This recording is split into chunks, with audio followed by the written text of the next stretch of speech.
how heavy they are when they're full. Right. I mean, as soon as you release all that water, whatever's in them, you know, all of a sudden that the power that they got, the throttle's full throttle, then when they're loaded down, and then they drop all that water, you know, trying to get back hold of it. I never even thought of that. Then you got enormous difference. 90 mile an hour winds blowing, and you know, I can see them from the house. You know, there'd be like helicopters come in, start dropping water, and then they would move out, and then the planes would come in, and helicopters back in, and you have the guys on the ground, you know, trying to contain it, as well as the coordinated effort between them. You know, I can imagine the conversations there. Yeah. Hey, man. It's so crazy that they didn't have the reservoirs. Which I had Spencer Pratt on, who's right on there, and he's explaining it like how bad it was. Step stay here. You know that stuff's coming. Yeah. And it's just to not be prepared for that. Complete incompetence. Yeah, just complete total incompetence. And yet they still are there. Like you're definitely not good at the job. Yeah, you don't take any personal responsibility. Blame everybody else. The problem. It's a problem that happens every few years. Like you're gonna get fired, period. In fact, you don't have a full reservoir. It's crazy. Yeah. Dump all your resources into fixing that fucking reservoir. Stat. Get that shit built up. The residents are more prepared than anybody. You know, because I think they just got to where you can't depend on it. You know. So I know our neighbors and stuff have a pretty good program in place. We all get together and talk about, you know, we've got fire hoses and swimming pools with access to water, and where, you know, evacuation plans, or, you know, there's some folks that will have horses, but they don't even have a horse trailer up there. You know, okay, I'll come to yours too, or whatever, you know, we need to do. You kind of just have to have that mentality. Yeah, definitely. So, you know what's really freaking me out about like the Palisades is what is in the ground now? You know, like how much toxic shit got melted into that ground? Because think about how many people have electric cars now. Well, those old houses, dude, you're talking about the materials that they're made out of, asbestos, lead, the stuff in the air that was, even if we were 7 miles away from the actual fire, there was smoke and all that stuff over. I mean, we're back up in there, you know, just trying to get stuff out of the house, or whatever, you let it back up, but still, there's smoke over, breathing the air and stuff. Right, that is bad stuff. It's not just wood fire. Yeah, no. The chemicals. Yeah, wood fire's hard enough, but the chemicals burn TVs and computers and hard drives and electronics and refrigerators. Treated lumber. Yeah, all that shit's gonna get in your groundwater. Like it's on the surface. It's gonna rain. It's gonna seep through. Like what happens to the water? Is anybody checking the water out there? You know, you gotta imagine. I doubt it. Especially like Topanga, I bet a lot of folks have wells. Don't you think? I think there's some. You know, it's definitely on like septic up there too. You know, right. I mean, all of the building code stuff's pretty crazy up there.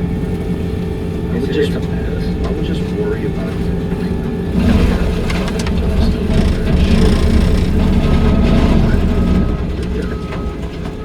If I was in a place where all the houses burnt to the ground and I knew there was toxic shit in the ground, I'd be like, hey, let's get the fuck out of here and sell our house to China.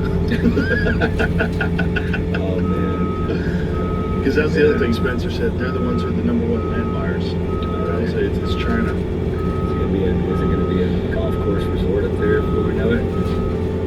Yeah. Or affordable housing. Yeah. I don't know. It's just I really wonder what the long-term damage of all those chemicals would be. Yeah, I don't know. You know, I was talking to some friends of mine the other day that have grown up there, lived out there their whole lives, and, you know, going over the Channel Islands, you know, they have those little platforms out there, water, just the little spills, obviously, throughout their history. And also, like, when you're surfing and stuff like that, there's oil that's been on top of the ground. It's just, like, so surface level. It's been there for millions of years. I'm sure all the toxic stuff that happens, how long does it take for it to move? You know, Right. how much rain or the wind or like what, you know. I'm not an expert on it, but I feel like Mother Nature takes pretty good care of herself. You know, we're the ones in trouble, right? Right. Mother Nature will sort it out over time, but I just don't know how good it's going to be for the people that live there. Can't be the long term, you know. I have a buddy that has a house out there, and he lost his house and burnt down. And I asked him about it. He said, I think what they're going to do is take all the dirt out of their backyard and then replace the dirt. Okay. I don't know if that's enough. Like, because what about his dirt? What about your neighbor's dirt? What about all the toxic shit that's in his dirt that's going to get down into your ground as soon as it rains? And also the Along with air. all the Roundup and everything else is coming down. Yeah.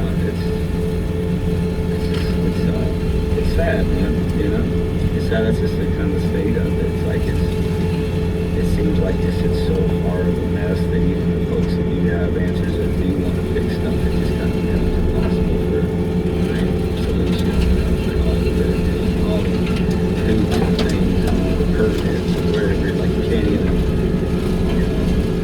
The road's blocked. Okay, well, before we can even get somebody out here with a tractor to move the rocks, you got to call 10 other people to get it approved and the process and this and that. And it's like, that's the part of it. But man, I wish I could just call Frank out the street with his bulldozer. We'll just go move this right now, you know? And it's like, you know.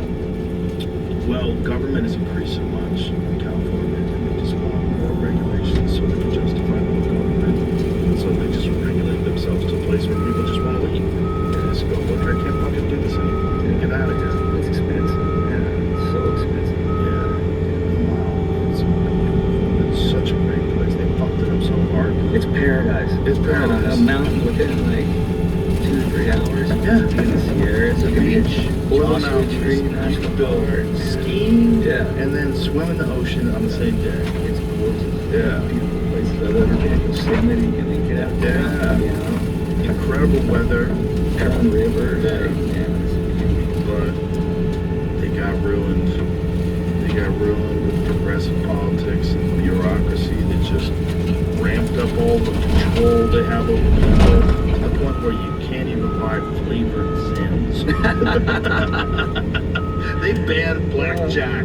You can't have blackjack anymore. They just stopped